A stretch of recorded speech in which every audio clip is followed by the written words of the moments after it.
welcome to this video, and I'm delighted to welcome Dr. William Mackes all the way from Alberta in Canada. Dr. Mackes, thank you so much for coming on. Thank you very much for having me. Now, we want to talk today about, well, matters of life and death, basically. Things of immense importance that aren't being discussed in mainstream media, that often aren't being discussed by regulatory agencies. In fact, things that often seem to be surrounded by a deafening silence, which is rather strange. So hopefully we can bring that up today. This is, of course, a purely academic discussion. We won't be making any medical recommendations or giving medical advice. That's between you and your own personal healthcare provider. But start us off, Dr. Mackes, if you like. Just a little bit about yourself, your background. What professionally is your background? What do you do? What's your day job? That kind of thing. Certainly. I was born in communist Czechoslovakia, and my family and I fled communism in 1988 through a United Nations refugee camp in Yugoslavia. And so we were in a refugee camp for a year. This was before the Berlin Wall fell.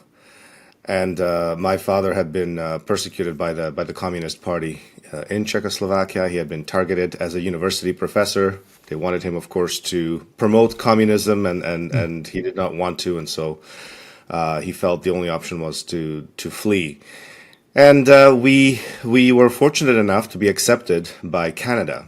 And so I grew up in Toronto, in Canada. I went to University of Toronto. I have a 4-year undergraduate degree in immunology, then a 4-year medical degree at McGill University in Montreal, and then a 5-year specialization in nuclear medicine, radiology, and oncology, which is a branch of radiology, but it does have a very significant oncology component. And so my detractors will often say, well, Dr. Mackes, you're not an oncologist. What are you talking about? And I have oncology training. I've run oncology clinics for many years.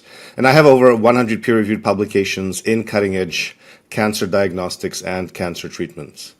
So that is my educational background. I worked in Alberta in a large cancer center. And then, unfortunately, as soon as Justin Trudeau's government was elected, my cancer program was targeted, sabotaged.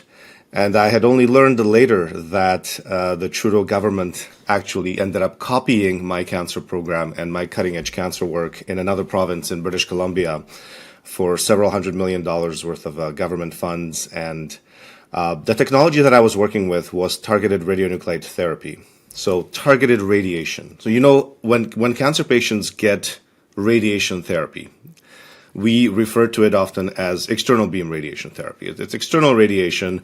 You're irradiating, you know, for example, breast cancer patient will have the area irradiated to make sure that they're killing any cancer cells that might have been left behind or any lymph nodes that are too small to be detected. And so I was working with targeted radiation that you inject.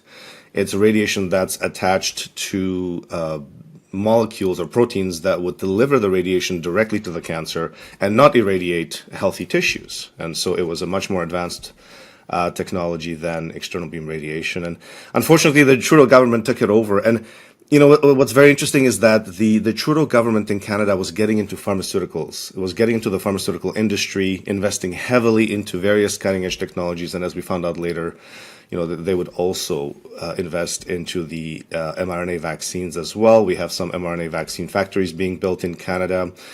And so I've been involved in a legal battle with the provincial government here in Alberta about the sabotage of my cancer program. And so I was in a semi-retirement and in a legal battle when the pandemic hit. And really that allowed me to be very objective about the nature of the pandemic and what I saw going on around me. And I think that objectivity I then brought to social media and platforms like X and like Substack. Indeed. Just before we go on, I was actually in Prague last year, and I paid homage to the Jan Palach Memorial in Wenceslas Square, who of course burnt himself to death after the Soviet invasion. Very moving, very moving memorial, still there, and well visited by local people. It was good to see. Prague is one of the most beautiful cities in the world, and certainly it's sort of the heart of Europe in a way. Not only that, it's got fantastic beer. Yes, and it's cheap. Absolutely. So just to think a bit about the work that you had. Well, what's the word I'm looking for? There's a word in academia. It begins with P, doesn't it? It sounds like major plagiarism of your work. You had some sort of radioactive molecule, something that gave off radiation, and that was hooked onto some molecule, presumably that had a high affinity for a cancer tissue.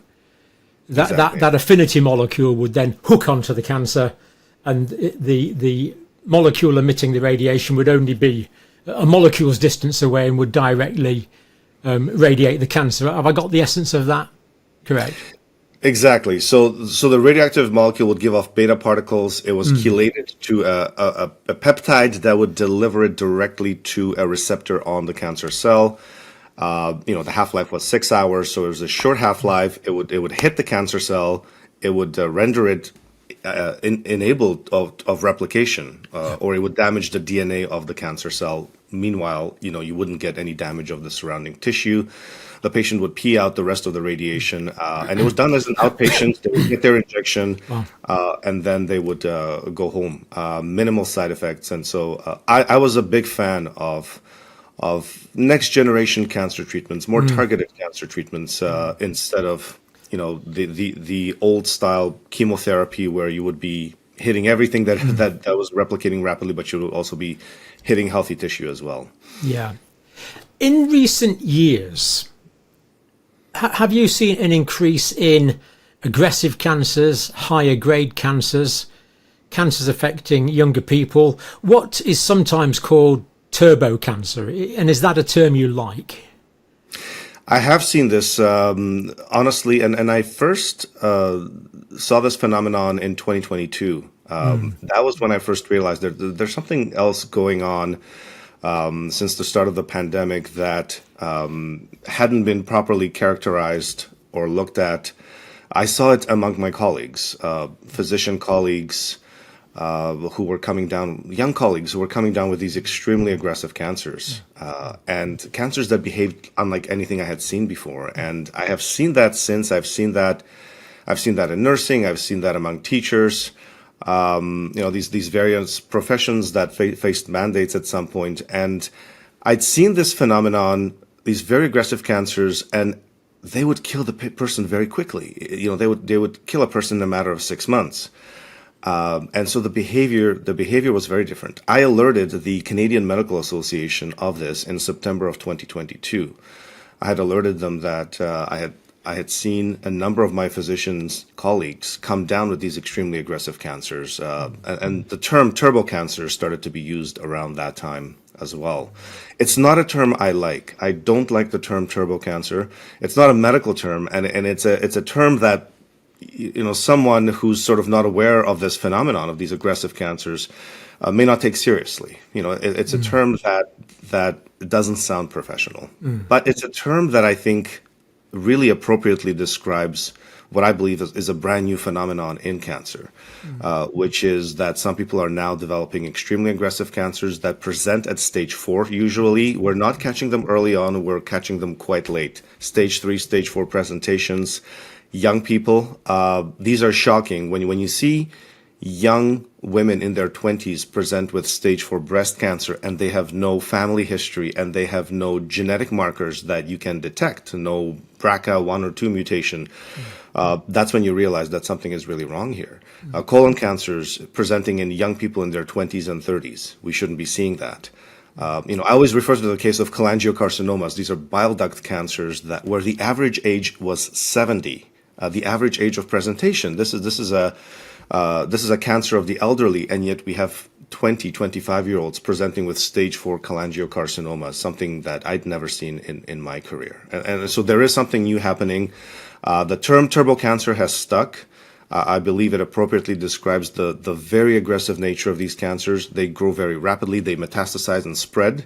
So even when surgeons are trying to go in and get the primary tumor out, by the time they rescan the patient after the surgery, they realize it has already spread to multiple organs and they didn't catch it in time. That's how quickly this thing moves. And one particular feature of it, which I think is very shocking but very characteristic, is these cancers are resistant to conventional chemotherapy, conventional radiotherapy, and even conventional immunotherapy. And so you see this very shocking resistance to chemotherapy. And so you will get either no response or partial response. The oncologists really struggle with these cancers, these turbo cancers. They struggle with them because they throw everything at it. The oncologists are genuinely trying to get these cancers under control as they used to in the past. And so imagine, you would have a breast cancer patient who could live another 5 years, 10 years with conventional treatment. And then that patient dies 6 months later. And you're left wondering, what is going on? Why are these patients dying so soon after diagnosis? Why are they resistant to conventional treatment? And that's just not being looked at. It's not being studied. It's really being ignored by mainstream oncology. And so Professor Daglish, for example, talks about this. Yes. He has noticed this phenomenon in the last few years as well. And the pathologists, I'm really proud of my pathology colleagues like Dr. Ryan Cole, Professor Burkhardt in Germany, who've really been, raising the alarm about this, telling us there is something wrong here. These turbo cancers are real, and they are claiming thousands of young lives, and no one is studying it. No one is looking into it. It almost sounds like a new pathology, doesn't it? I mean, tragically in clinical practice, we've seen young cancers, we've seen childhood cancers, but very often young adult cancers are associated with a specific mutation or a genetic disorder. You mentioned there the BRCA1 or 2 mutation, which predisposes to tragically early life breast cancer, ovarian cancer. But now we're seeing cancers of an aggressive nature in young people without these genetic mutations. That's right. It's almost like a new pathology, and the fact that they seem to be resistant to existing treatments, again, is indicating a new pathology, really. I want to talk about that a bit, but just before that, you mentioned stage 3 and 4 there. We talk about this a lot. Just run us very briefly through, if you don't mind. What is stage 1, 2, 3, 4 cancer? Well, so the stages represent really the size and extent of the tumors.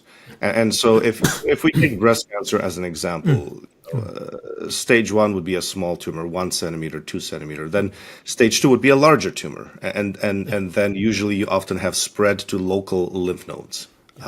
And then that'll be stage 2. Stage 3, you might get spread to further lymph nodes. It's now you're not in the local area of the tumor anymore. You start spreading to more distant lymph nodes, and then stage 4, of course, you get spread to other organs like liver, bones, brain, and so on. And so each cancer has its own staging system, stages 1 to 4, that describe the size of the primary tumor and the spread to the surrounding. It starts, usually spread to surrounding lymph nodes and then eventually spread to other organs as well.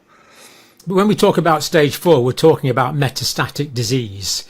There'll be the cancer will be in the primary site. It'll probably have grown and expanded in the primary site, but it'll have metastasized, spread to distant parts, one or more distant parts of the body, making it much harder to treat, presumably. Exactly. And I think I want to go back to this idea, and you'd mentioned that it almost looks like a new pathology. Please. And I do believe that we are dealing with a brand new pathophysiology. We're not dealing with just cancers that are more aggressive. We're dealing with something brand new, something that has a new mechanism by which it's arising. And I believe, again, this is where the pathologists come in, like Dr. Ryan Cole, Professor Burkhardt, where they're trying to look at these tumors and see what's different about these tumors, what's different about the patients who develop these cancers. And so we are dealing with something new. And another marker or another feature of these turbo cancers that I find fascinating that has come up over and over, and really no one talks about it, is that oncologists tend to be very good at giving you a proper prognosis. And so when you come in and you're a certain type of breast cancer patient, let's say stage 4, we know that you are, hormone positive, for example, the oncologist is very good at giving you a prognosis, saying, look, if you follow the conventional treatments, we know you're going to live another 5 years or 10 years or 3 years, whatever the case may be. And so the prognostication in oncology is quite good. My oncology colleagues are really quite good. And this is based on studies of hundreds of thousands of people. Usually these are the large trials that they look at when they offer conventional treatments to patients. Well, this is where they've been completely off. And you will see this thousands of cases on GoFundMe where families of cancer patients are raising funds, and they will share the medical story of the person who's been affected by a turbo cancer. And they will say, the oncologist told us we had 5 years and our loved one died within 2-3 months. I have never seen my oncology colleagues be off by a factor of 10 in prognostication. I have never seen that. You don't get it that wrong. Or colon cancer, for example, where you could live another 5 years and then the person again dies 2-3 months later after diagnosis, and it catches the oncologists off guard. It catches the family off guard because they've told the family, we can, with conventional treatments, you'll have at least another 2 years, 3 years, 5 years, and the person dies a few months later. That shocks everybody, and that throws everybody off. And so, why are my colleagues now off in their prognostication by a factor of 5 to 10? There's something wrong here. I believe we are dealing with a brand new pathophysiology.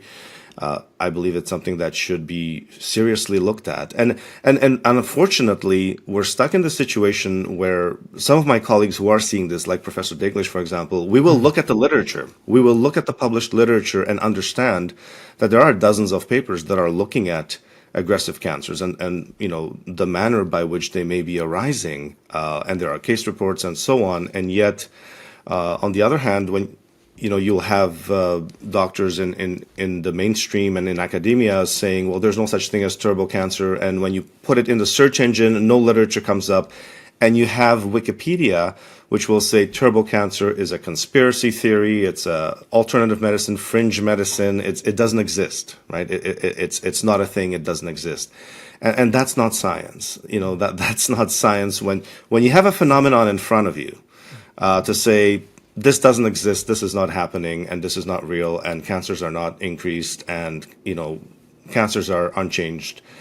To deny a phenomenon, that's right in front of your face, and where you have thousands of cases with families coming to social media saying, yes, this happened to us, that's not science. That's not how science should work. It is quite bizarre, isn't it? It is denial of that which is patently obvious. It's a bit like saying Australia doesn't exist. I mean, it's, we're into the realms of incredulity here, really. It's so you mentioned these accelerated cancers, turbo cancers, for want of a better term.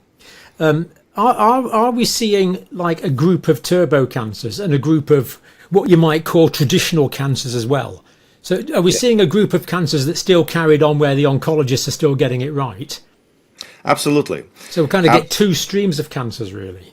Exactly. And so I see both. I see both. I see your typical cancers where a patient has been struggling with stage 4 breast cancer, and they've been struggling for years. But they go to various chemotherapies and immunotherapies, and they're effective for a while, and then at some point, they're not effective anymore. They get a bit of progression of disease, but they've had stage 4 for 4 or 5 years, and they're still battling it. And then you have a similar situation where a stage 4 breast cancer patient will come in, this cancer is growing extremely rapidly. Nothing seems to work. Anything that the oncologists tried, nothing seems to be working, and then they pass away after a few months. And so both of these are going on at the same time. And it is confusing. I think if you're not open to the idea that something has changed in the last few years, where we might be seeing a brand new pathophysiology, whatever the reason behind it may be, if you're not open to the idea that something has drastically changed in the last few years, where you have this subset of cancers that are behaving completely differently, then I think you will be caught. If you're in medicine and you're not open to this, I think you'll be completely caught off guard.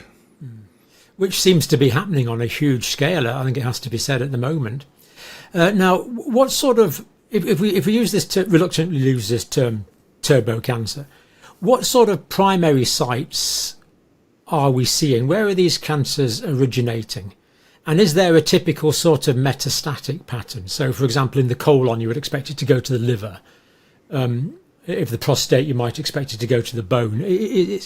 So, first of all, what sort of primary sites are we seeing with what we could call turbo cancers? There have been articles published. I believe there was one published by Memorial Sloan Kettering Cancer Center in the United States that talked about a wide variety of cancers that have sort of exploded recently and are affecting young people. So it's not one type of cancer, one or two types of cancer. I'm seeing an explosion of lymphomas, brain cancers that are even more aggressive than what we were used to in the past. Breast cancers, the big ones are breast and colon. Breast and colon, and I can tell you, in fact, how the mainstream medicine and oncology are reacting to this explosion of breast cancers and colon cancers in a much younger cohort. And so I do believe that this new pathophysiology affects all ages, but when you see it in a younger cohort, people in their 20s and 30s, that's when you say, wait a minute, something's really, really wrong here. This is not a cohort that should be presenting with stage 4 breast cancers or colon cancers. And so far, the response of mainstream oncology has been to lower the screening age. And so we've seen this in the United States, and we've seen this in Canada, and I don't know about the UK, to be honest, but the screening age for breast cancer has already been lowered from 50 to 40. Not as far as I'm aware in the UK, but it's interesting that's happening in the States and Canada. That has already happened. The screening age has been lowered for breast cancer from 50 to 40 for mammography. And now there's significant debate going on about decreasing the screening age for colon cancer. And then the debate is, well, what age are we lowering it to? Are we lowering it from 50 to 40 or even to 30, to have that? Yeah, it's still 60 in the UK for fecal occult blood screening. And again, this doesn't get a lot of attention, or it doesn't get a lot of media attention, because I think the cancer centers themselves can't make, they don't know what to make of this situation with these turbo cancers. And so they talk about lowering the screening age, but we should be finding out what the pathophysiology is behind these cancers. We should be looking at these cases specifically. We should be analyzing them. I mean, pathology is the specialty, that could look at these tumors in detail, analyze them, and see what is different about these tumors that is causing such a rapid progression and such poor prognosis. Well, that's why we have pathologists. That's why they're useful people to have to do pathology. It's fairly obvious. So, I mean, I take your point there entirely. So, 72-year-old woman gets turbo cancer of the breast. Breast cancer is common at that age anyway. 22-year-old woman, it kind of stands out. It's more of an obvious outlier, but you believe it's occurring at all ages. I do see it in all ages, exactly. And you're absolutely right. When it happens in someone who's in their 60s, 70s, 80s, you don't pay as much attention to it. And you say, well, cancer is much more common in these age groups, and it doesn't catch your attention. It doesn't stand out. And yet when you see a 20-year-old, and I've seen women as young as 18, 19 presenting with stage 4 breast cancer with no family history and no genetic markers to go on.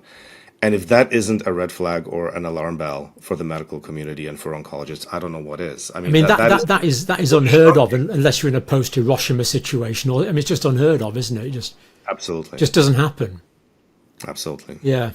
Now, I want to think about temporal correlations. You started noticing this early 2022. So what possible changes could there have been in the environment in the years before that? And what do you suspect the lag period might be? So, for example, we had COVID in 2020. We had COVID vaccines in 2021. If we postulate that this is a post-COVID, post-vaccine event, do you think that 1 or 2 years is a significant lead time for the pathological changes induced potentially by COVID infection or by vaccination? Is that enough for that to transpose into the overt pathologies that you're seeing? Well, I think this is where I think the discussion gets quite heated because you will have people saying, well, if someone develops an extremely aggressive cancer, maybe they had a COVID infection a few months before, maybe they had a vaccination, and you will have people saying, well, that's not enough time, for an aggressive colon cancer to arise. A colon cancer takes many years to develop, or even a breast cancer, and yet I am seeing some of these temporal correlations in some cases, but in some cases, this cancer will arise years later, and so there's not a clear picture of a temporal correlation. But you bring up the point. Well, what has changed in the last few years that could be contributing to this to this dramatic rise and this potentially new pathophysiology? And I really think you've got these two main things that have happened in the last 4 or 5 years. Is we have this COVID virus, this somewhat novel virus, and we had a pandemic with multiple waves of infections. This is not a one-time thing where you could say, well, we had one wave of COVID-19. We've had multiple waves, unfortunately. We've had different variants. We've had Delta variant, the various Omicron variants, and then also we've had the COVID-19 vaccines and different types as well. We had the DNA-based vaccines, we had the mRNA-based vaccines, and so these are things that are different, that have affected a large segment of the population in one way or another in the last 4 years, let's say. And so I think it's worth looking at those things. But it seems to be somewhat of a taboo subject, particularly because there's this overall desire of people to just move on. People want to move on from the COVID pandemic, and they don't want to talk about what's happened in the last few years. But I really noticed this phenomenon in 2022, in the summer of 2022. But I could trace back some of these extremely aggressive cancers to 2021 as well. And when some of my colleagues were being diagnosed with these extremely aggressive cancers, these turbo cancers in 2021, and really no one realized that there was anything different about these cancers, and they would die 6 months later. And people would say, well, that's unfortunate, you had bad luck. It's okay, well, you could have bad luck in a few cases, but when it's happening, when you have thousands of cases of bad luck, that's when science has to come in. That's when you have to investigate, and you have to investigate with an open mind. You have to look at all the possibilities. Could there be something from a COVID infection that might be contributing? It's very possible. Could it be something from the COVID vaccine? That's also very possible as well. We have to approach this with an open mind and look at those possibilities. And yet, those of us who are raising the concerns, raising the questions, we get attacked, we get censored. I was censored for about a year off the Twitter platform. I only started my Substack, where I published a lot of articles talking about this phenomenon. I started my Substack in early 2023 because I wasn't being allowed back on the Twitter platform. I thought I would never get my Twitter account back. And fortunately, Elon Musk bought the entire platform for $44 billion and brought a number of us, physicians back, like Dr. Robert Malone, Dr. Peter McCullough, Dr. Pierre Corey, and Dr. Ryan Cole, and so on. Donald Trump. Exactly. So others that could be mentioned.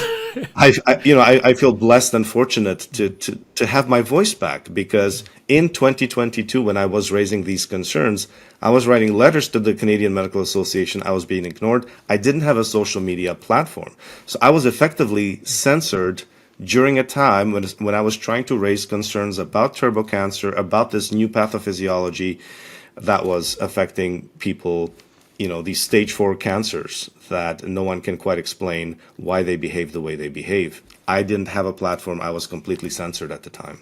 You were being censored at the time we most needed people with your expertise and your background. It really is quite paradoxical and bizarre. My simplified way of looking at this, if there is a new pathophysiology here, then it's not unreasonable to say that there could be an accelerated oncogenesis, an accelerated development of cancer. I mean, very often with cancer, we think about a long progression. There might be changes in tissue, so-called metaplasia, before the malignant change. There might be multi-hit ideas. Exactly, if we're dealing with what we might call a complete carcinogen, an initiator and a promoter that can do both things really quite quickly, it's not ludicrous to me at all that someone could have no pathophysiological changes, no anatomical changes, be exposed to an initiator and promoter of cancer, and develop clinical pathology within a year. I find that quite credible, but based on my limited experience, understanding of the pathology. Absolutely. So that's definitely, I think, a component of this. Another component that I think is relevant is the state of a person's immune system. Yes. And so, when we have something that impacts a person's immune system dramatically. Now we see this in AIDS and HIV. Patients who have HIV infections, they develop some very aggressive cancers because their immune system is compromised. And I think, again, we've been in a situation in the last 4 years where people's immune systems have been compromised, whether they were compromised by a virus or a vaccine. I think we see a lot of people who are struggling with infections. They get repeated infections. They get repeated COVID infections, or they may get repeated influenza infections. I have seen an explosion of strep. I have seen an explosion of sepsis, and young, healthy people dying of these things. Young, healthy people dying of influenza. Young, healthy people dying of strep throat and septicemia and septic shock. And so I do believe that a compromised immune system, may play a role in some of these cases. And we don't have a good way of measuring a compromised immune system. Someone whose immune system has been damaged in some way, we don't have a great way of measuring it. We measure the CD8 and CD4 cells in AIDS patients. The white blood cell profile. Exactly. But we don't have a good way of measuring, if someone's immune system has been compromised in some way. And so I think that also plays a factor in some of these cases. Mm-hmm. I suspect personally that the coronavirus was not the cause of these turbo cancers, because we've been exposed to different coronaviruses for a long time. Okay, this one was quite novel. It had some unusual features that are difficult to explain. There's no obvious predecessor in the natural world for this particular one, but at the end of the day, it's still a coronavirus. And the small components of that, the bits that the immune system recognises, what we call the epitopes of that, a lot of those would already be somewhat familiar to the immune system.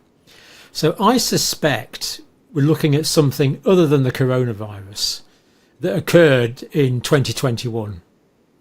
That seems to be the Occam's razor, if you like.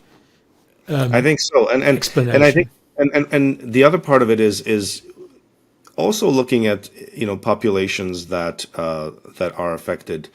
I see university students, college students who've been impacted by turbo cancers. I've seen certain professions. Doctors, nurses, teachers, police officers, firefighters, military, and so you have to ask the question: well, why are we seeing this in certain groups? There were mandates in some of these groups, especially in 2021. We had mandates that affected a lot of these people, a lot of young people, or some of these professions in healthcare, for example. We had healthcare workers who faced mandates as well, and the entire profession faced it. So I think it's definitely something that we have to look at and really consider a possibility where there were mandates. Is that something that contributed to this phenomenon? To understand that, we really need full data release and release of primary source data that in the UK at least we simply don't have access to. So I'm optimistic that in the United States this data can be made available. Now, I've talked to people who know about this, and they assure me categorically that this data can be completely anonymized and yet is amenable to very rigorous quantitative analysis. So, and when we're dealing with millions of people. Yes, we have that opportunity in the United States. Yes. I don't see this opportunity in Canada, for example. I know nor that in the UK. That the government, there's been no transparency from we're the whether same. it is the federal government or the provincial governments that are responsible for healthcare. If anything, I had actually started my Substack with a series of articles on how the government was deleting data, crucial data from the government websites, where people could no longer make an informed decision in terms of their own personal health, because the government was either hiding or deleting data outright. So I think there's a very unique opportunity now in the United States with RFK Jr.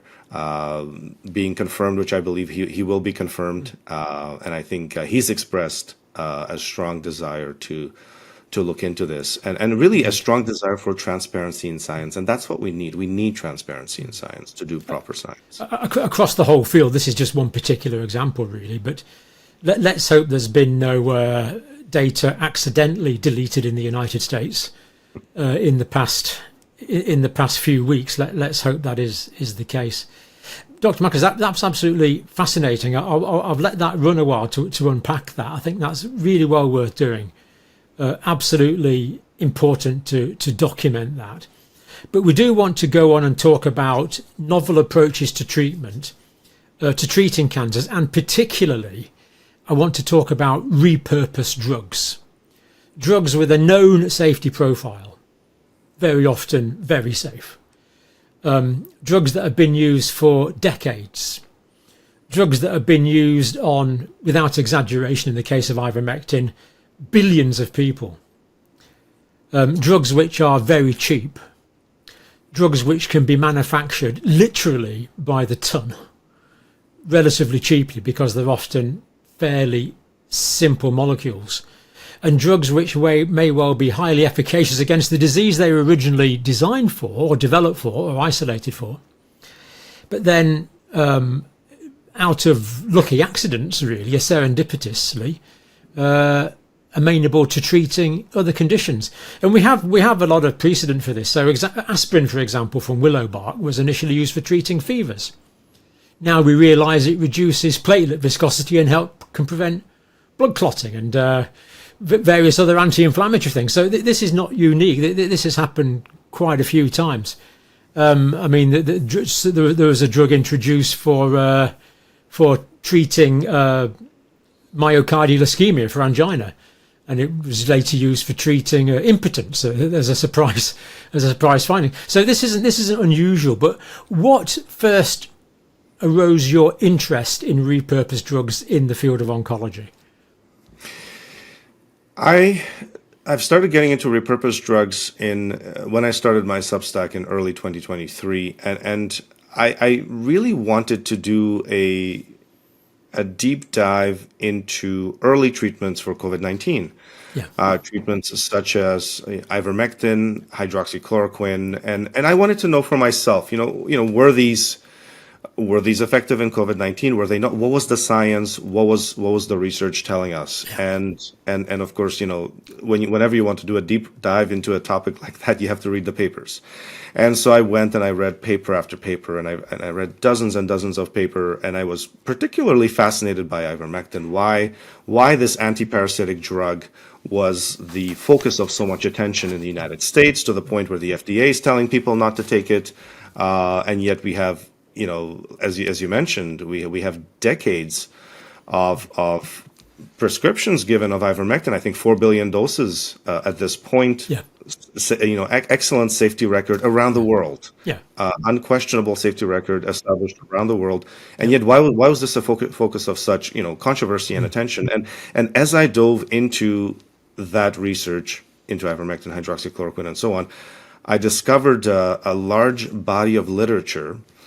Specifically with ivermectin and cancer, and ivermectin in the use of cancer, and I found that very odd and very unusual. And I of course, I was naturally curious. Well, why would ivermectin work in cancer? How does it work in cancer? And so, I did a PubMed search, and I think something like over 300 peer-reviewed papers come out, and in regards to ivermectin and cancer. Now, it's all preclinical research. And then you start looking at, well, where are the human trials? I want to see the human trials as well. But you see preclinical research where they're studying the cancer cell lines, or they're studying it in mice or rats. But this preclinical body of research on ivermectin and cancer is so impressive. It's not one or two papers, a group of researchers tinkering in the lab. These are dozens and dozens of paper, extensive research done, looking at the various mechanisms of how ivermectin might act in cancer, and what cancers ivermectin impact. And it really seems to be a broad anti-cancer agent that can be used in a variety of cancers, anything from blood cancers to solid tumors as well. And it's just such a fascinating molecule, because when you look at the mechanisms of action, now this is an antiparasitic, a very successful antiparasitic, and yet it has different mechanisms of action in cancer. It targets cancer stem cells, for example, something that I find really fascinating, where it's able to attack these cancer stem cells that don't necessarily proliferate rapidly. But, these are cells that could cause problems in the future, that could cause metastases in the future, that could cause cancer recurrence in the future. And I believe that when you have standard chemotherapy will kill the rapidly dividing cells, just based on the nature of the rapid proliferation. But they will not kill slowly dividing cells often, and the chemotherapy may not kill cancer stem cells. And so you often hear chemo being referred to as palliative instead of curative.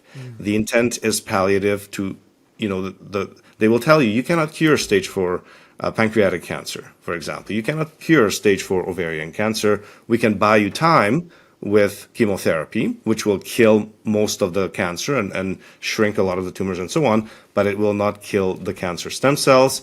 And it will not kill cancer cells that are resistant to that chemo, because cancer cells can develop a resistance to certain chemotherapy. They might have, these pumps that just pump the chemotherapy right out of the cell.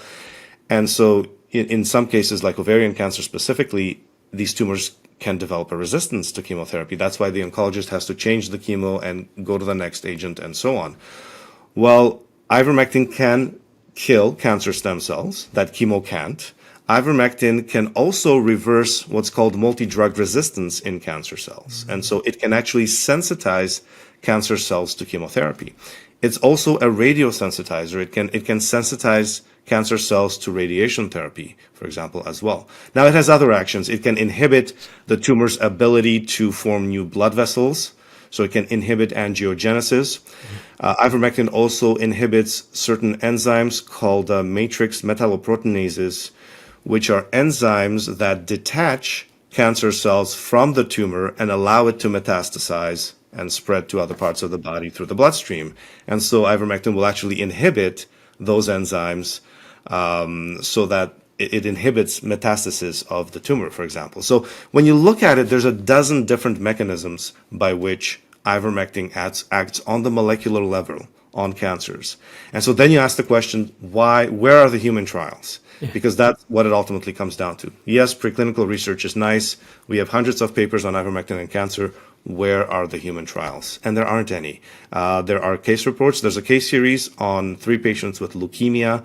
I believe 2 of them were able to achieve some form of remission with ivermectin. And that's it. We don't have any randomized controlled trials. We don't have any large studies in humans. And then you find out, well, ivermectin's been off patent since the 1990s.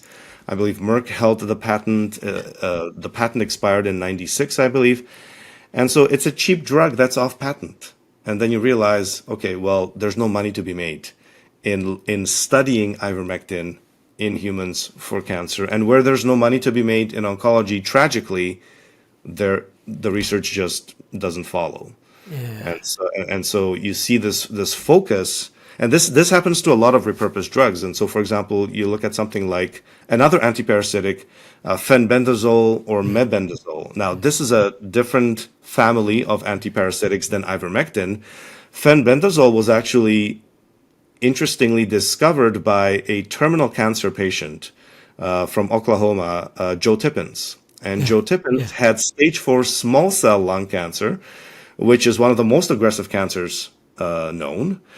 And he had stage 4 small cell lung cancer diagnosis, terminal diagnosis, and I believe he was put on a trial of Keytruda at the time. And is that a regular cancer drug? It is a regular cancer drug, yes. And sort of what they call an immune checkpoint inhibitor. Yeah. So he was put on Keytruda, and he tells the story later on that everybody on that trial died. He was the only one who survived. And he tells the story of how he had a friend who was a veterinarian who said, look, there's this parasitic drug, this dog dewormer called fenbendazole. It's been accidentally found to have anti-cancer properties in mice. It's cheap. It's safe to take. Why don't you try it? And the story goes that, he tried this dog dewormer, dog medicine, I guess you could say, and he cured his stage 4 small cell lung cancer, which is completely unheard of. I think he was given a survival of less than 1%, sort of a 5-year survival of less than 1%. And he's still here to this day. 7 years later, he's cancer free with a stage 4 small cell cancer diagnosis. And so at the time, he would actually go on news shows and talk about his experience of trying fenbendazole, which was not FDA approved for use in humans, and how it cured or he believed that it cured his stage 4 cancer. And then, I look into that research, that body of research. See, again, there's a ton of preclinical research on fenbendazole. And there's now been cases published by Stanford University Medical Center of 3 patients who cured their stage 4 cancer with fenbendazole. And the Stanford group looked into it, analyzed it, monitored these patients. These patients had all failed 3 or 4 lines of chemotherapy. They were terminal. They took fenbendazole, and they are now cancer-free. And the Stanford group published this. Now, the Stanford group itself, the researchers were not allowed to recommend that drug, fenbendazole, because it's not FDA approved. But they were at least, this is what I love about science, is that they saw something fascinating. They saw something that they thought other doctors and scientists should know about, and they published it. And they published this case series. You had actually talked about this. You had talked about this paper from 2021. This series of 3 people who had cured their cancer with fenbendazole. And so there is an FDA-approved version of fenbendazole called mebendazole. It's structurally almost identical. There's 1 atom difference between fenbendazole and mebendazole. Mebendazole has been approved by the FDA as an antiparasitic drug for use in children and adults. And so it has an incredible safety profile, very safe to use. And mebendazole actually has a dozen clinical trials in which it's being looked at as a cancer agent, as a repurposed drug for cancer. And so I think because of its status as an FDA-approved drug, there was much more willingness in the oncology community to do trials with it. And so there are trials in adults looking at colon cancer and various prostate cancer, and there's also trials in children looking at brain cancers with mebendazole. And again, this is an antiparasitic drug that has a dozen mechanisms of action. One of the fascinating mechanisms of action in cancer is that it blocks glucose transporters on cancer cells. And so it sort of starves the cancer cell from being able to use glucose as a fuel source. Specifically in cancer cells and not on normal cells. Yeah, exactly. Glucose transporting in cancer cell. That's amazing. So there must be something biochemically different about the glucose transporter in cancer cells compared to ordinary cells that it's able to specifically target. Exactly. And what's fascinating about these repurposed drugs is they are very specific to cancer cells. They are able to somehow identify a cancer cell from a normal cell. And this has been studied in ivermectin as well, is ivermectin is actually able to identify lymphoma cells and act on them. And it's able to also identify normal cells, and it doesn't have that same effect on the normal cells. It's what we call a magic bullet. It is absolutely fascinating. Yeah. And I encourage anyone look into the preclinical research. It is absolutely fascinating. And the mechanisms that we're talking about here, that you're talking about, are based on known biochemical pathways. This is not something new. This is understood biochemistry, and these drugs interfere in a particular biochemical mechanism in a known biochemical way. This is not speculation. I mean, biochemistry is basically a hard science. I mean, medicine's a bit soft around the edges, but biochemistry is a hard science. It's bench chemistry, and you can't really argue with that. And the fact that it's got multiple mechanisms of action on multiple biochemical pathways, and that's true for ivermectin and the mebendazole-fenbendazole group. It's just absolutely incredible that these natural molecules seem to have these multiple modalities of action, and yet we're staring the gift horse in the mouth. Exactly, and the research is very, very solid. The research on the mechanisms, the preclinical research, is very solid. This is not one or two papers. This has been, replicated. This is hundreds of papers for these antiparasitic drugs. So this is not, a conspiracy theory. This is not fringe medicine. This is actually hard science. It's as hard as it gets. Absolutely. This is hard science, and I love, I'm always fascinated by preclinical research because that is what we stand on. That is what the rest of medicine stands on is the preclinical research. That's what we rely on as physicians. And that's what gives us the plausible mechanisms of action, because if you can't give a plausible mechanism of action, well, you're not fulfilling an essential Bradford Hill criteria apart from anything else. But if you can say, well, this is the way it's working, then that's what takes you into science away from mumbo jumbo. Because Absolutely. we've got existing science, and this pharmacodynamic effect, the way this drug is working, is dovetailing with what we already know, with multiple points of consistency with what is already known. Exactly, and so I found myself in a situation where I was writing articles on Substack. I was writing articles about turbo cancer, potential mechanisms. We talk about this brand new pathophysiology of turbo cancers, and so I have a paper that I co-authored on the IgG4 shift. That could be one of the potential causes of turbo cancer, where we see someone who's had, let's say, multiple vaccines. They end up with an immune system shift where they start producing different types of antibodies, and instead of producing IgG1 and 3, they start producing IgG4, which is an antibody that creates tolerance to something like the spike protein, but it also starts to tolerate cancer. And so I've been involved in some of this research in trying to figure out the mechanisms, but now I'm shifting towards treatment, and I'm shifting towards looking at, well, can we help patients with turbo cancer? How can we help them? Yeah. And certainly, I encourage everyone to pursue all the options in mainstream oncology, pursue all the options, whether it's chemotherapy, radiation therapy, immunotherapy, you have to pursue all those options. You have to have those discussions with your oncologist, but what else can you do? What if you're out of options? What other options are there? And I think this area of repurposed drugs, is something that we can try as clinicians, something that we can look into, advise patients on. And a lot of patients themselves are, they look at some of these repurposed drugs, and they start taking them. They start taking them themselves. So as I was writing about ivermectin and fenbendazole and mebendazole in cancer, I had patients who actually started taking them, and then they would come back to me 6 months later and say, Dr. Makis, I read your articles and I took these on my own. There was no patient-doctor relationship or anything like that. They took them on their own, and they come back to me and they say, my cancers are shrinking. My oncologist is shocked. My oncologist told me I shouldn't be alive anymore, and yet I'm here. My cancer's stable.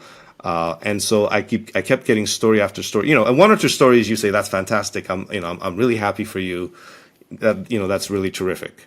But when you get a dozen or 24 stories like that, and that's what happened to me, is I started having so many patients coming back to me that I thought, there's something here where I could actually be helping patients with. I could be helping them with ivermectin. I could tell them about the side effects, potential side effects. I could guide them in dosing, for example. How do you dose these things, right? How do you find the appropriate dose for the appropriate condition? And so this is what I've been working on for the last 2 years. I did start a cancer clinic or sort of a cancer coaching or health coaching program with repurposed drugs, where I have cancer clients that come to me. We discuss the research, we look at the research, and we talk about repurposed drugs and what repurposed drugs they might use and want to try themselves. And so this is where I've been trying to go from just identifying the problem, saying, look, we've got this explosion of cancers, these turbo cancers, aggressive cancers, to actually helping patients and give them some options that they can use. And I've had some fascinating results. Patients, I've had, a number of stage 4 pancreatic cancer patients who've been now declared cancer-free, cholangiocarcinoma patients, ovarian cancer patients whose tumors are shrinking, even though they failed multiple lines of chemotherapy. And these are cancers that were absolute death sentences. Exactly. And another feature I wanted to just mention is that these repurposed drugs, when you look at the preclinical research, they have synergy with chemotherapy. They have synergy with immunotherapy and even radiation therapy in some cases. And I was amazed at the radiotherapy one, that you can actually sensitize a cell to radio-induced cell death. Is just incredible. It's just brilliant. It's fascinating, because when you look at some of these mechanisms, some of them are known and some of them are still unknown. And yes, and you see all these biochemical pathways that ivermectin acts on, and all these pathways where it changes the expression of certain proteins, and then suddenly you stimulate apoptosis of the cancer cell. The cell just goes pop and dies. Exactly, the programmed cell death. And so a lot of these pathways that ivermectin, fenbendazole, mebendazole act on are pro-apoptotic pathways, where you're bringing that cancer cell towards this programmed cell death. And you're also, this idea of being able to remove drug resistance, a cancer cell that has developed drug resistance, to me is absolutely fascinating. Yeah, how can you possibly reverse that? It's wonderful, but it's biochemistry well beyond my level of understanding, that's for sure. It really is. It's pure biochemistry, and it's sometimes even I have a hard time understanding some of these pathways, but I certainly do. Yeah. But it really, the fact that it can affect expression of certain proteins and so on, and it's incredible. Yeah. And so I think repurposed drugs. I think there's a big future in repurposed drugs, and I think repurposed drugs can give patients hope in situations that are very dire and in the past would be considered hopeless. We're dealing with drugs that are very safe, very limited side effect profile, can nearly always be given with all the regular, what you might call standard cancer treatments. Exactly. And for people who've exhausted the standard cancer treatments, stage 4 pancreatic cancer, for example, why not try something that's not going to do you any harm? If you want to change the brand of whiskey that you drink in the last days of your life, then fine, try it. But something like this that is potentially can potentially improve the condition is just incredible. And I am optimistic again in the States that the right to try is going to be reintroduced, that people who are terminal can basically try whatever they want. And I agree with that. One of the things I always used to teach my students was in acute care, sometimes patients are going to die. And you always have to be in a position where you can walk into the relatives, you can tell them about this tragic death, and you can say, we tried absolutely everything at our disposal. Now, that's not always true, tragically, but we should always work to that situation. We tried absolutely everything we've got in 2025, nothing else we could have done. And so many people are dying now, and that cannot be said. You're absolutely right. I'm trying not to get cross now, but it's just not acceptable. You're absolutely right in that the state of oncology in let's say in North America, for example, because I'm very familiar with state of oncology in North America, but I do have patients in the UK, in Ireland, in Australia. I have a global clientele, and so I do get insight into how oncology is practiced elsewhere. But the state of oncology in North America is that oncologists have these rigid guidelines and protocols that they follow. And it's the same in the UK. Yeah, and you have, your first line chemo, second line chemo, maybe you can throw in some immunotherapy in there, of course, radiation where appropriate and so on, but they go step by step through these rigid guidelines, and they come to the end and they tell the patient, sorry, there's nothing else we can do for you. But that's not true.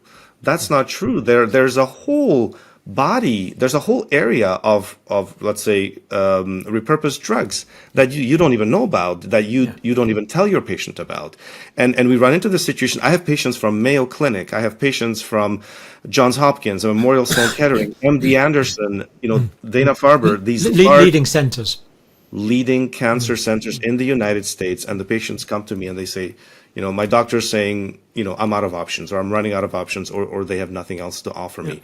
And it's not true. There is something that they can offer, but I always have this discussion with patients that your oncologist probably is not allowed to offer you anything else or to suggest anything else, because there may be retaliation. Their licenses may be targeted, their jobs may be targeted, and the oncologists, it's true, the oncologists don't have the freedom to go off script, as I would say, or go outside of the guidelines. True, but there's still big ethical questions there.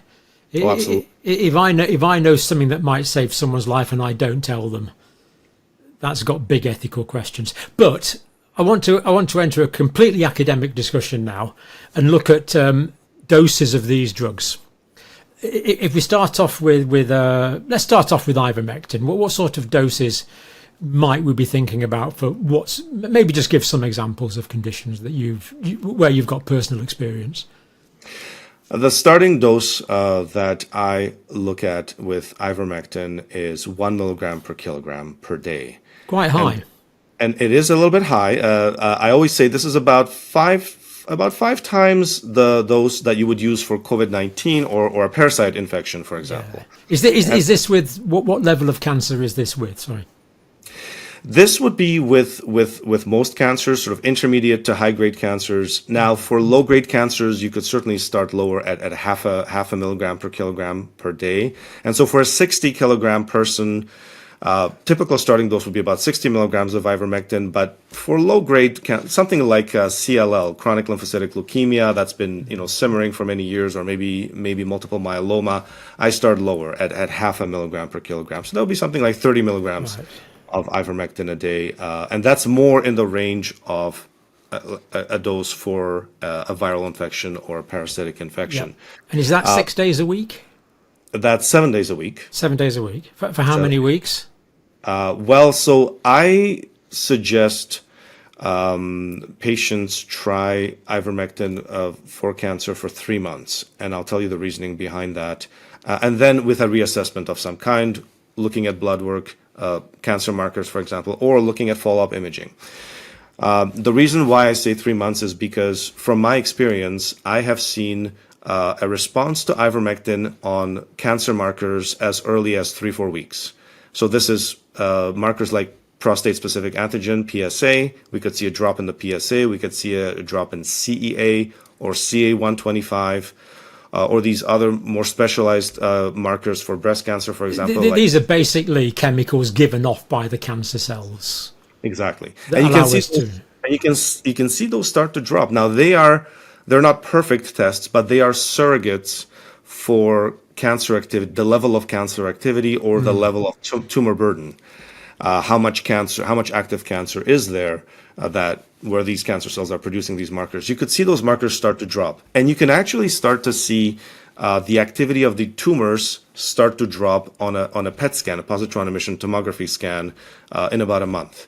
But it takes a little bit longer to start seeing tumors physically shrink, lymph nodes shrink, primary tumors shrink. That takes about 2 to 3 months to start seeing that on imaging like MRI, PET CT, or CT.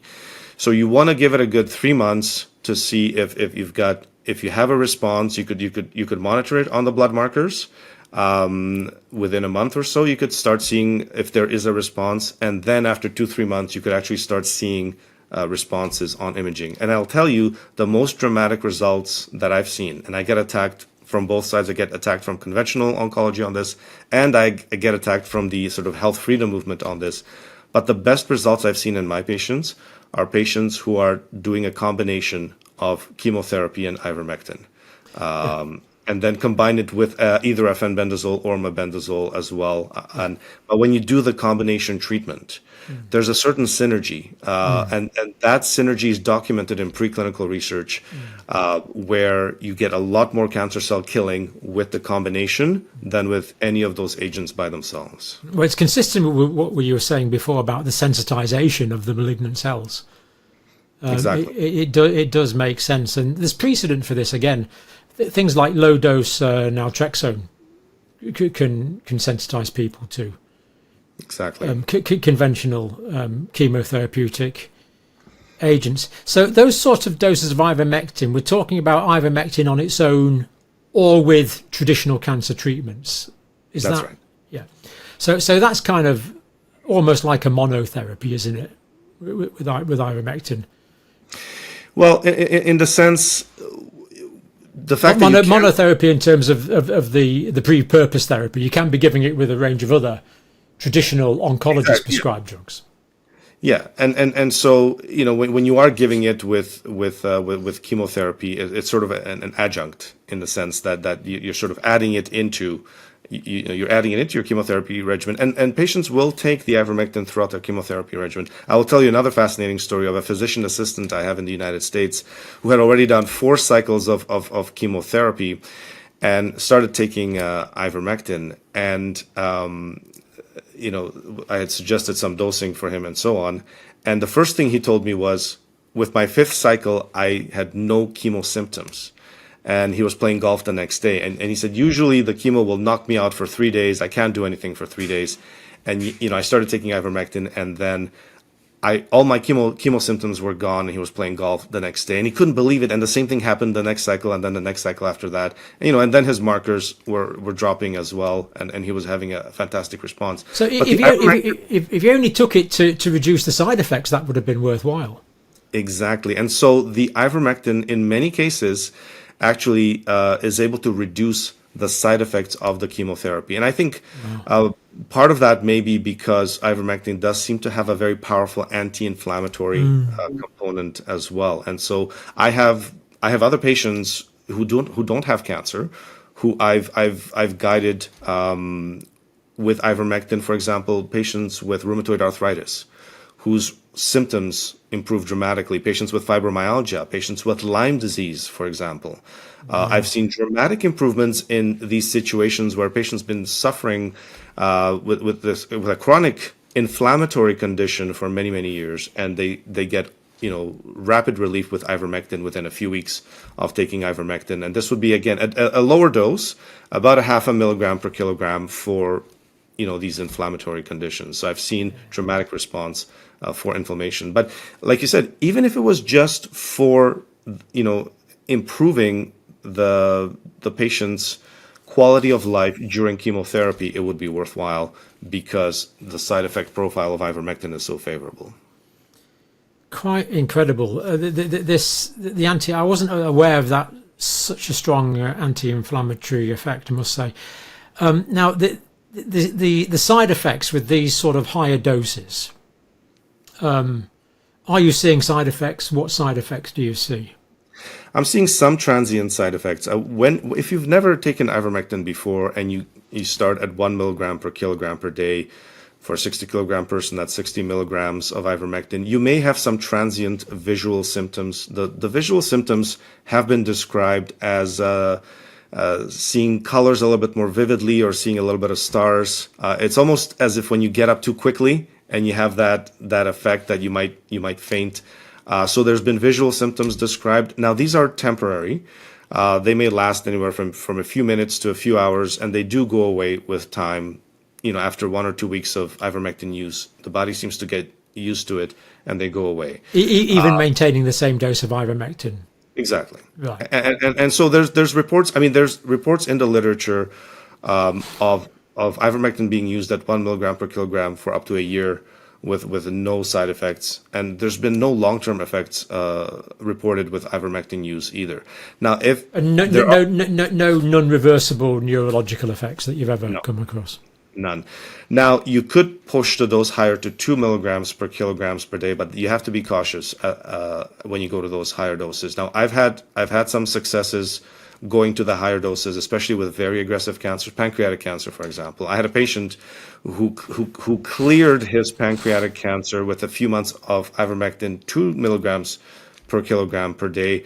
But there you can start to get especially in more elderly patients, you might get some confusion, you might get some instability on the feet. And so you have to be more careful going into the higher doses. Again, ivermectin has a half-life of 18 hours. So if you do run into some side effects, you stop, it's out of your system within 2 days. And again, no long-term effects. But you have to be a little bit more careful with ivermectin if you want to push the higher doses. I did hear, I think it was on Joe Rogan, there was a doctor on there, I forgot his name now. Anyway, he said that someone got benefit from prostate cancer with just 12 milligrams of ivermectin a day for several weeks. Is that biochemically feasible, or do you think that dose is too small to? No, it is. And I have seen some really impressive responses to a low dose ivermectin as well. So there is a wide range of dosing, and it really does seem to vary from person to person. And it really varies from I would almost say cancer cell type to cancer cell type. Because I could have 2 prostate cancer patients, and one will respond to 12 milligrams of ivermectin and the other one may not respond to 60 milligrams of ivermectin. And so there's a wide range of dosing. That's where this becomes a little bit tricky, and I think where patients need some guidance in terms of dosing and response, because the cancer cell killing is dose dependent. These are things we need to learn, of course. This is not established pharmacology, is it? Absolutely. I think this is where we need those human trials. We need researchers to be supported in this kind of work. And regardless of the fact that there's no money to be made at the end of this, right? That there's no money to be made for some pharmaceutical company or shareholders of a pharmaceutical company, this is for patient benefit. Absolutely. And this is where where a physician or a scientist is doing something for a patient's benefit rather than for financial interests or corporate interests. And we need support of this kind of research. I think repurposed drugs, there's so much research so much good research that needs to be done.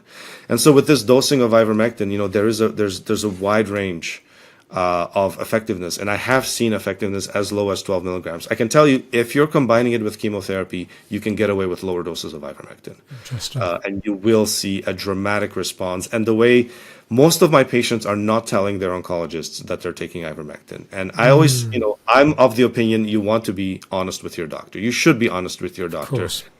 But if your doctor doesn't have your best interests at heart, then you run into this complicated situation. So a lot of patients are not telling their doctor, and the situation... Which means the data's not being collected, really. That's true. If this is working, the oncologists are going to be thinking they're a lot cleverer than they actually are.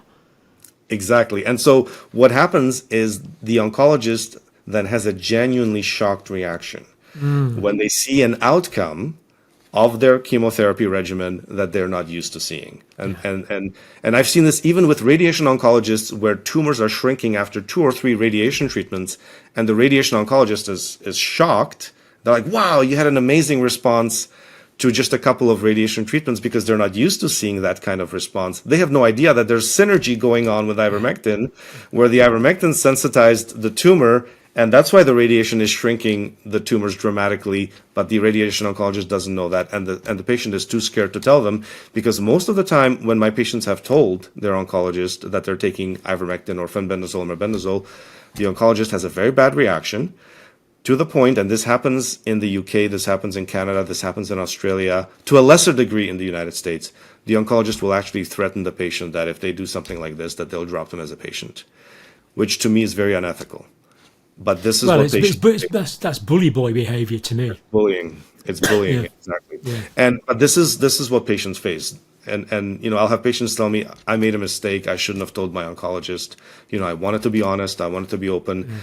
And now they've threatened me. They said, we'll kick you out of the trial. You know, we'll stop treating you. This doesn't happen as much in the United States. I find in the United States that culture, it's not as... the bullying behavior is not there. The oncologists are more open. I've had oncologists say, you know, that's perfectly fine. You can take ivermectin with this regimen, no problem. But once you go outside of the United States, especially in countries like Canada, UK, Australia, there's a lot more of this bullying behavior. And the idea that a doctor should threaten their patient is just unconscionable. Unethical. It's unethical. It's unprofessional. It shouldn't happen, but unfortunately, it does. It does, yeah. And so patients have learned that it's better not to tell their oncologist, and their oncologist doesn't even want to know. So when they have a good response, my patients will tell me, my oncologist didn't ask any questions, didn't ask if I was eating different, if I was doing anything different, didn't want to know, didn't care. We have a name for this in England. It actually comes from Australia, but it's called curiosity deficit disorder. And it's quite a debilitating condition. Absolutely. And especially in oncology, is to not have curiosity, to not want to know. This is what science and medicine's all about. Exactly. Why has that happened? What's going on there? You know, because imagine, you know, as an oncologist, I mean, you know, you could publish it as an interesting case report, you know, or maybe even a case series. Yeah. Why not ask the questions? You know, there was a situation, a couple of case reports that have been published with CBD oil, cannabidiol, where patients, there's a couple of 80-year-old patients, they had lung cancer and they refused chemotherapy. They said, look, I'm 80 years old, I don't want chemotherapy. And the oncologist said, okay, well, we're going to continue monitoring you anyways. And then suddenly the lung cancer is shrinking, and it's gone a few months later. And of course, now these oncologists actually ask the question. They're like, okay, what are you doing? We're not treating you. Why is your cancer gone? And the patient tells them, well, I've just been taking CBD oil, a few drops a day, you know, under the tongue for the last few months. And they went and they published those case reports. That is what oncologists should be doing. They should be inquisitive. They should be asking the question. They should be willing to learn. And there's this just absolute absence of willingness to learn. Obtuse. Yeah. So mebendazole and fenbendazole both end in azole, so they're in the same group. Do they have similar doses? They do. So it's a family of antiparasitics called benzimidazoles. Two of them are FDA approved, and that's mebendazole and albendazole. And so you will find albendazole is also available, and some doctors are willing to even prescribe mebendazole and albendazole. And then fenbendazole is sort of the almost like the stepchild or the, you know, it's not FDA approved, and yet it's in the same family with very similar, almost identical mechanisms. Almost identical molecule, of action. And so incredible family, extensively researched. And there are a number of, I would say about a dozen clinical trials ongoing right now with mebendazole in cancer, looking at pediatric cancers, looking at adult cancers. And so this is not fringe medicine. This is not fringe science. This is something that's being seriously looked at. There's nothing published yet that I'm aware of, though. In terms of mebendazole, you're right. I think there's some phase two trials ongoing. So it's, you're right. But it is being looked at seriously. At least mebendazole. That's encouraging. And so that is, you know, that is great. Now, fenbendazole gets attacked because it's a medicine commonly used it's a dog medicine. It's as they call it, a dog dewormer, and yet it's got an excellent safety profile, just like mebendazole. I can tell you, having advised over 1,000 patients on the use of ivermectin, fenbendazole, and mebendazole, there's this myth that the fenbendazole, mebendazole are difficult on the liver, that they can damage the liver, and so on. They can raise the liver function tests, liver enzymes, and it's quite rare. It's very rare. I just don't see it. But if it did happen and you stopped the drugs or reduced them, the liver's got remarkable powers of regeneration, hasn't it? So. Well, absolutely. So if you do get elevated liver function tests, and I see it in less than 3% of patients, right. I see elevated liver function tests. You stop it for a few weeks, and those liver function tests, if it was the fenbendazole or mebendazole, they go right back down to normal. This has been published in peer-reviewed literature as well, that there's this sort of transient, you could almost call it an irritation of the liver in a sense, where you get this sort of transient spike in liver enzymes. You stop it for a few weeks and it comes right back down. And then you can start again. Exactly. And so, and again, excellent safety profile established, and really just, I've seen some incredible responses. And I combine the ivermectin with either a fenbendazole or mebendazole. I do a combination. There does seem to be a synergistic effect there, doesn't there? But can we look at the doses first of all? So I've been treating worms with mebendazole for probably about 40 years, 100 milligram tablets. So what sort of doses of mebendazole and fenbendazole might you be using for various types of cancers? A typical dose I suggest is 1,000 milligrams a day, split in 2 doses. And that's the same whether it's mebendazole or fenbendazole. Exactly. So either 1,000 of fenbendazole, and the Stanford case series that you had talked about on another program, they had done 1,000 milligrams of fenbendazole. I believe it was 3 days on, 4 days off, and achieved remarkable success, achieved remission from stage 4 cancer. 3 days on, 4 days off. Yes, so that was what the group of patients were doing at Stanford. I tend to use 6 days on, 1 day off, a little bit more aggressive dosing, and same thing with mebendazole, 1,000 milligrams, 6 day on, 1 day off. 1 day. Is that just to give the liver a bit of a break? Exactly. You give the liver a bit of a break, and again, incredible results. Now you could go less. You could go either 500 of fenbendazole and 500 of mebendazole if you're dealing with a low-grade cancer, maybe a very early-stage situation. I have a lot of patients coming to me with early-stage prostate cancer. Maybe they don't want the surgery and radiation therapy, and they are looking for a way that they can maybe shrink the tumor or get rid of it altogether without having an intervention and the risks of those interventions. So you could do lower doses, like 500 milligrams of mebendazole. For how long?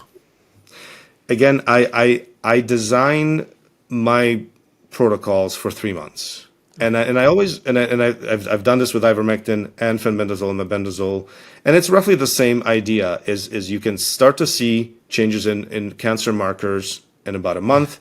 It takes about 2 to 3 months to start seeing shrinkage of lesions, and typically oncology patients, especially when you're dealing with active disease, chemotherapy, immunotherapy, they will have follow-up imaging every 3 months or so, and so you will automatically have that imaging from your oncologist. If not, I encourage patients to make sure that they have imaging follow-up from their oncologist. And so you can see after 3 months or after 6 months if there's been a response to the lesions. And so I had a situation recently with a breast cancer patient who had, her surgery was delayed for whatever reason, and she had several months of wait time to her surgery. She had a 7-centimeter breast tumor. By the time, so she was taking ivermectin and mebendazole. By the time her surgery came around, and there were some enlarged lymph nodes as well. By the time her surgery came around, the tumor was less than 3 centimeters, and there were no positive lymph nodes, where they were certain that there were going to be positive lymph nodes based on the imaging appearance. So she had shrunk her tumor by more than half and managed to eliminate some of those lymph nodes entirely by the time she had her surgery. And this was a matter of maybe 3 months. It's amazing. So in things like breast cancer and prostate cancer, the traditional treatments will involve hormonal modification. Yes. So for example, testosterone blocking for prostate cancer. What sort of interactions if any, are possible there with say, fenbendazole and testosterone blockers? There's no documented interactions that I'm aware of. And it's interesting when you look at drug-drug interactions with whether it's ivermectin, whether it's mebendazole, there's not a lot of drugs that they interact with in a negative way. And so, for example, for ivermectin, you have to be aware that ivermectin does interact with warfarin. And so you have to be aware of that. It doesn't seem to interact with any of the other anticoagulants. And then there's certain antipsychotic medications, I believe, that also interact with ivermectin. So, there's a few drug interactions to be aware of. Warfarin's pretty uncommon these days. We tend to use the more modern generations of anticoagulants. Exactly. So it really hasn't come up as an issue, the drug interaction. So there doesn't seem to be any interaction with any of the hormone therapies, whether it's for breast cancer, whether it's for prostate cancer. You're getting that benefit of the other mechanisms, yes, anti-cancer mechanisms from the ivermectin or the mebendazole, that you're not going to get that from chemo, you're not going to get that from immunotherapy, you're not going to get that from hormone therapy. Yeah. Is mebendazole or fenbendazole preferable for treating human cancers, or are they much of a muchness? They are. When it comes to preclinical research, they are very, very similar, especially at higher doses. Yeah.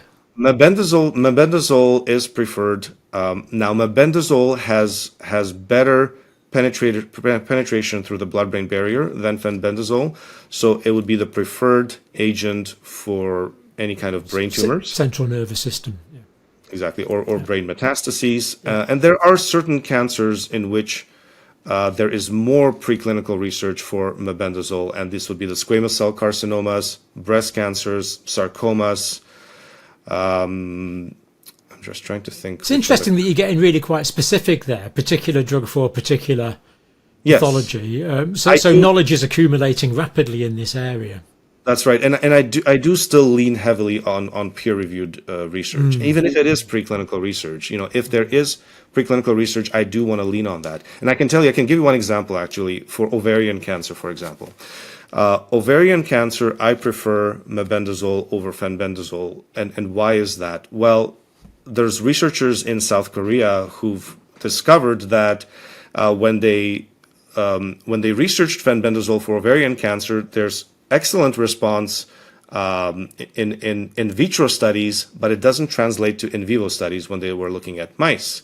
The effect didn't translate to the same degree. And so they've been experimenting, putting fenbendazole into various kinds of nanoparticles as delivery mechanisms so they could deliver the fenbendazole to the tumor in a much more efficient way. And there's been 3 studies that have come out looking at various delivery mechanisms, various types of sort of nanoparticles, formulations with fenbendazole.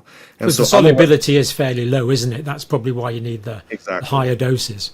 Exactly. And so I'm aware of that research. I'm aware that there's been struggle with fenbendazole, getting that drug to the ovarian cancer cells or to ovarian tumors. And yet, when you look at the mebendazole research in ovarian cancer, there is evidence that, it is quite effective in halting proliferation and so on. So I do lean on existing research to decide whether I'm going to use or suggest mebendazole versus fenbendazole.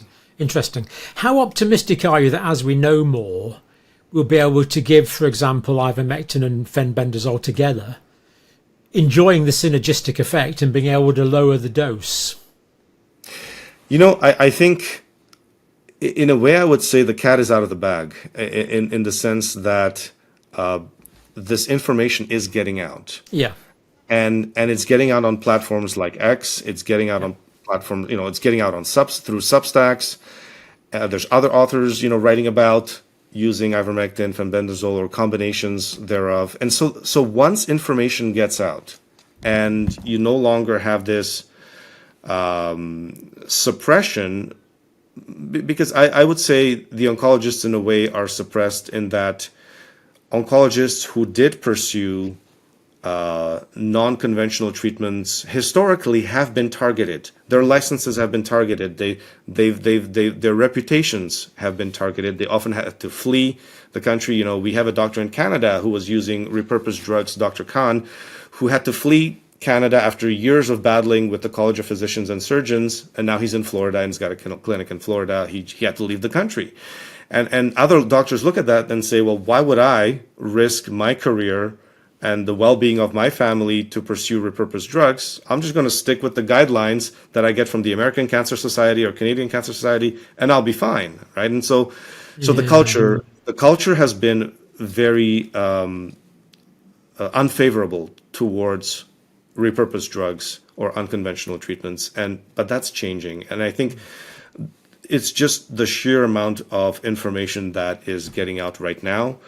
I think it's going to change medicine, and I do believe that with the new administration in the United States, with RFK Jr. Being confirmed and bringing in people based on merit. And bringing freedom back to science and medicine, I think we're going to have a whole new era in medicine where, I think we will have research into repurposed drugs, and I think it will become part of the mainstream. I think it will become a part of mainstream medicine and mainstream cancer treatments. Just a pity that a lot of people are going to die in pain before we get to that point, which is quite tragic. How important do you think it is to be vitamin D replete when you're getting these repurposed drug treatments? Vitamin D is very crucial, and I have found that it was crucial for COVID-19. I think there was a lot of evidence that most of the patients who did very poorly with COVID-19 infection, who had severe infections, ended up in the ICU or died, were vitamin D deficient. And I think that's been borne out by many studies. And it seems to be the case in cancer as well. Vitamin D seems to be protective for cancer. So having high enough levels of vitamin D seems to be protective for you developing certain types of cancers. But I think also as a cancer patient, it's important for you to have high levels of vitamin D. And so I always ask my patients, well, have you had your vitamin D levels checked?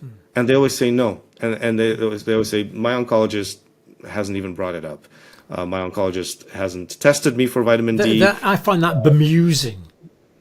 I just can't explain. Why wouldn't you test for an important immunomodulator? And it's such an easy test. It's not that it's a highly specialized test or an expensive test. No. It's a simple test, and I think it's crucial.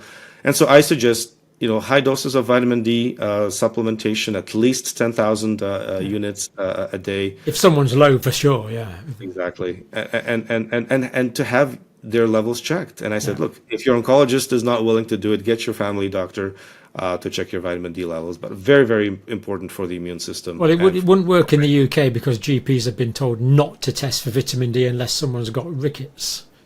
Wow. Which again is quite inexplicable. But things like zinc, vitamin C, good nutrition's clearly vitally in addition to these things. I've just got a couple of naughty questions at the end. feel free not to answer. But you mentioned CBD there, and there's no reason why you should have looked into this. But I went to the Isle of Wight mushroom farm, where they're growing various mushrooms, and one of them's called turkey tail. Ah, yes. And this does seem to have anti-cancer properties. So Rimmer the dog, for example, came in with a nasty malignant tumour on his lip. It was going to cost £1,500 to be removed. The owner couldn't afford it. So Alex at the Isle of Wight mushroom farm gave him a bottle of tincture of turkey tail. And within a month, the tumour had gone. Absolutely incredible. And I've also heard it used in colon cancer and possibly other ones. So one to watch. And another fascinating one I've come across, and I know nothing about it. It's called... Please. With turkey tail, because turkey tail is something that I highly recommend in my protocols as well. And I'm glad you brought that up, because I've heard these anecdotal stories as well in dogs.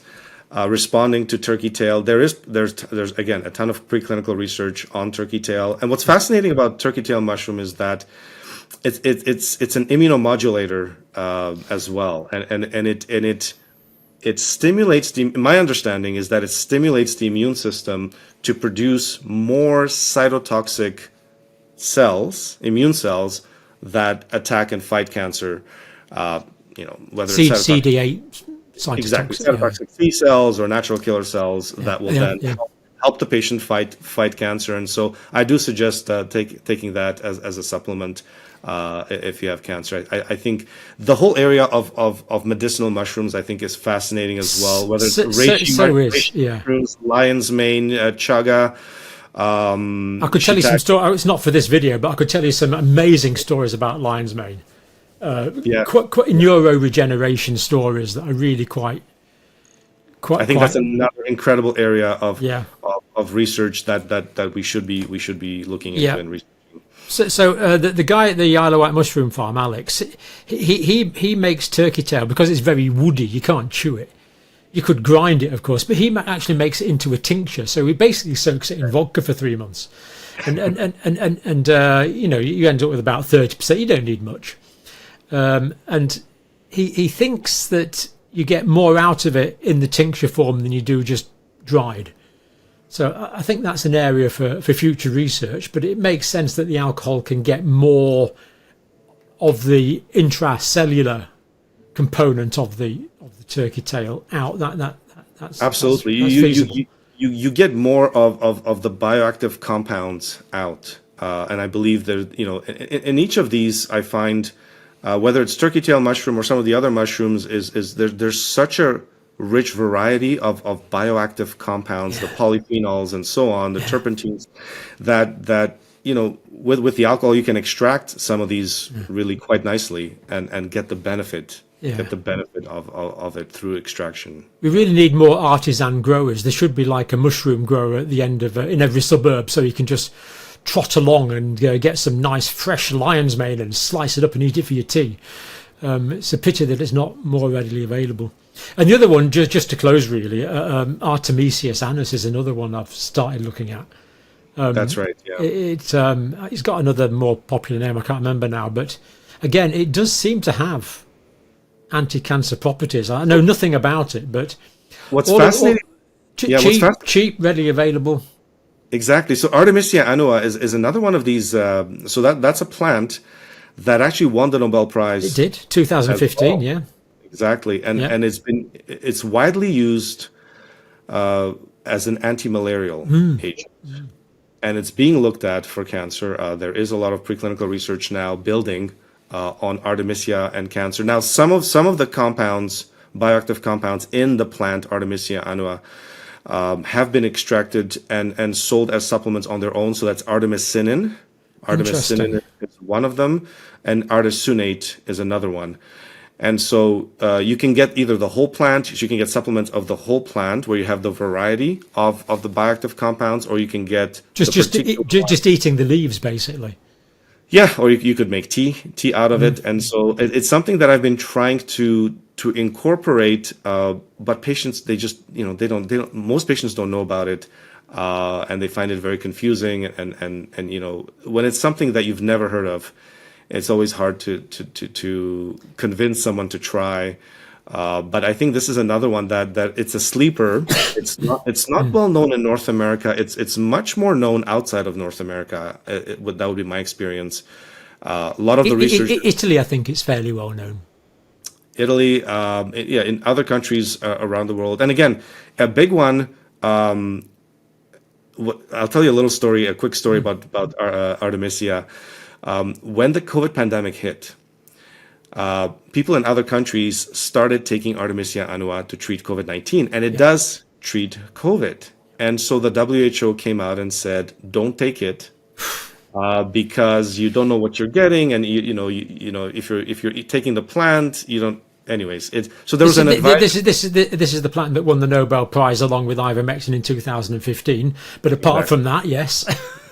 Exactly, and so we've seen this. We've seen this before, that cheap things that people could use to treat COVID-19, whether it was vitamin D, which was very effective, whether it was Artemisia annua, whether it was hydroxychloroquine, ivermectin, zinc, quercetin, these things that people used successfully to treat COVID-19 were attacked, were maligned by the various authorities.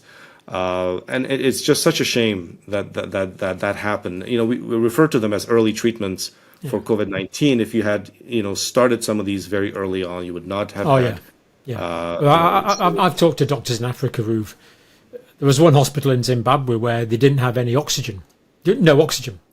So they used ivermectin as an early treatment, and the oxygen saturations increased within about 6 to 12 hours, without any oxygen therapy. Very, very hard to argue against. Yeah, exactly. So Artemisia was one of these plants that was maligned, when the COVID-19 pandemic hit. But you're absolutely right. Another incredible plant to look at in cancer. I did try to grow some last year. It got to about that high, then it died. Yeah. So, but I'm going to order the seeds are absolutely tiny. The smallest seed you've ever seen. I'm going to try again as soon as spring comes and see if I can get some nice bushy Artemisia growing. We're also going to try and grow it in Africa, in all the back gardens in Africa, because if the local population in rural areas can't get to medical help sometimes, and if they get malaria, then making tea out of Artemisia could give them the extra hour or two they need to get to the clinic to get proper treatment. So there's no reason why it shouldn't be everywhere. And again, absolutely, it's just a matter of encouraging that. Dr. Makkas, I am just blown away by that information and how clearly it was expressed. We'll put any links, of course, to the sites that you want below this video if people want to contact you, and of course links to the Substack and Twitter and X and all these things. But I mean, thank you for what you're doing, and thank you for this information. And I know it's come at some personal cost. Well, thank you very much for having me. I appreciate it. No, I love I love these topics. I love talking about especially repurposed drugs, because that's something that I think gives a lot of people hope, and it gives people options. It gives them more tools to help their health, and it doesn't have to be cancer. It could be autoimmune diseases. It could be various inflammatory conditions, chronic inflammatory conditions. But I think repurposed drugs are such a fascinating field, and thank you very much for this conversation. No, not at all. It's the whole risk-benefit thing, isn't it? If the risk is small and the benefit is potentially there, what the heck? Absolutely. Let's just do it. And I think this is the future. I think this should be the future of medicine. I think we have to move away from the sort of what pharmaceutical industry puts in front of us, and what the pharmaceutical industry tells the doctors that those are the only options that they can give their patients. I do hope it's the future of medicine. I'm not 100% convinced, but it's we are fighting for that to be the future of medicine. I hope so too. Yeah, wonderful. Thank you so much. Brilliant. Thank you very much. Fascinating. Thank you.